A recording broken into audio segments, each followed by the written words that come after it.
এক মুকাতাব অর্থাৎ আজাদ হওয়ার জন্য মনিবের সাথে চুক্তিবদ্ধ গোলাম, তাকে আরবি ভাষায় বলা হয় মুকাতাব।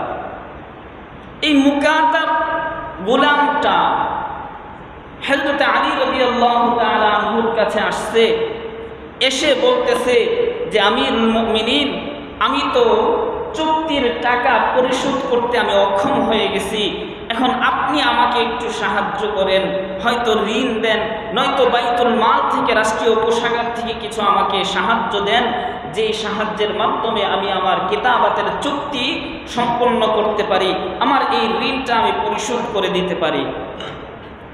তখন আলী রাদিয়াল্লাহু তাআলা আনহু ওই মুকাতাব গোলামকে লক্ষ্য করে বললেন, ও মুকাতাব, আমি কি তোমাকে এমন একটা দোয়া শিক্ষা দিব কিনা যেই দোয়াটা স্বয়ং নবীজি আমি আলী রাদিয়াল্লাহু তাআলা আনহুকে শিখিয়েছেন।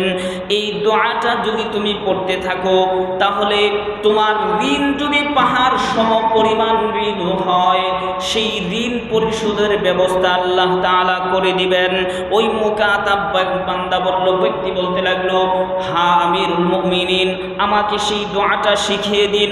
তখন আলী রাদিয়াল্লাহু তাআলা আনহু সেই দোয়াটা তাকে বলে দিলেন, তুমি সব সময় পড়তে থাকবে, আল্লাহুম্মা কফিনি বিহালালিকা আন হারামিক ওয়া আগনিনি বিফাদলিকা আম্মান সিওয়াক, আল্লাহুম্মা কফিনি বিহালালিকা আন হারামিক ওয়া আগনিনি বিফাদলিকা আম্মান সিওয়াক।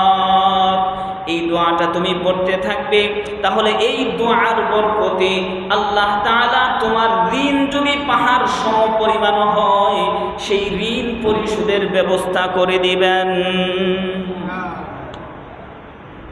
এটা ছিল রাসূলের শিক্ষা, নবীজির শিক্ষা।